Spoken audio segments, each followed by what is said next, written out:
Hormanglar, yana men Ubaydulla, qonuniy realtor, Chirchiq shahrida ishlayman. Bugun sizlarga nestabil bozorimiz haqida gapirib bermoqchiman. Ya'ni nostandart bozor desa ham bo'laveradi. Ya'ni noaniq, ertaga nima bo'ladi, bugun qanday bo'lib turibdi bozorimiz. Hammanglarning xabaringlar bor, butun ipoteka hammasi maqtab turibdi. 8%li, 6%li kreditimiz bor, unaqa beramiz, valyutni beramiz, $400,000 beramiz, $100,000 beramiz, $50,000 beramiz va hokazo. Men uy-joy bilan shug'ullanadigan odamman. Ipotekaga uy olishlariga yordam berganman. Keyin ipotekaga uy beradigan o'sha banklarning hujjatlarini o'rganishni bilaman, ya'ni hisob-kitoblarni o'rganganman. Oqibatda odamlarga to'g'ri va ularning o'zlarini foydasiga to'g'ri keladigan darajada ipoteka olishiga yordam berganman. Endi o'rganib chiqib, men bu ipoteka, keyin 8%, 6%larni o'rganib chiqib, sizlarga shu ma'lumotni aytmoqchiman.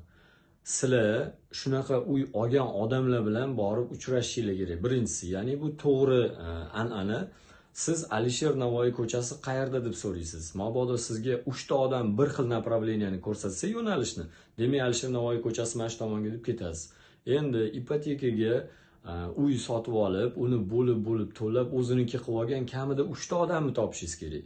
3 ta odamni topib, u qanday bo'lgan jarayon, puli yetmay qolgan holatlarda nima bo'lgan, kasal bo'lib qolganda holatlar nima bo'lgan, ishdan bo'shab qolganda holatlar nima bo'lgan, ana o'shalarni bilishingiz kerak. Keyin siz bilmaysizmi, men bilaman, mayli u biladigan ma'lumotlarimni aytmayman, hozir boshqa ma'lumot aytmoqchiman sizga.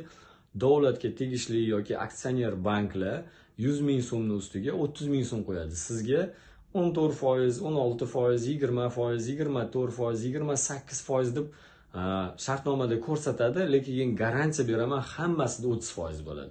Men ularni o'rganib chiqqanligim uchun sizga o'sha faktni aytib beryapman.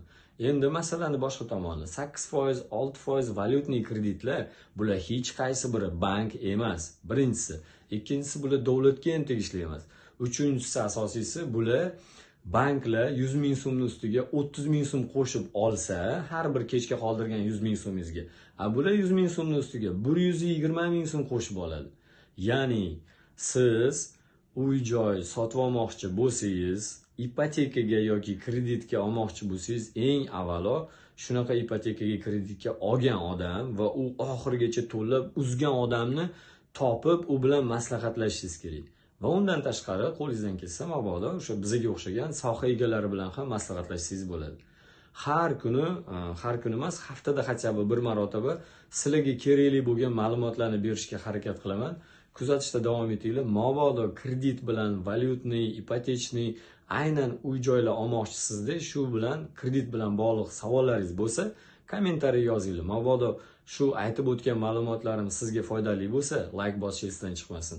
Ipotekaga, kreditga uy-joy olmoqchi bo'lgan yaqin qarindosh-urug'laringizga shu videoni jo'natib qo'ying.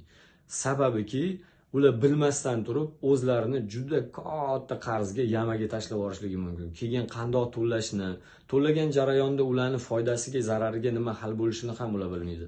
Salomat bo'linglar.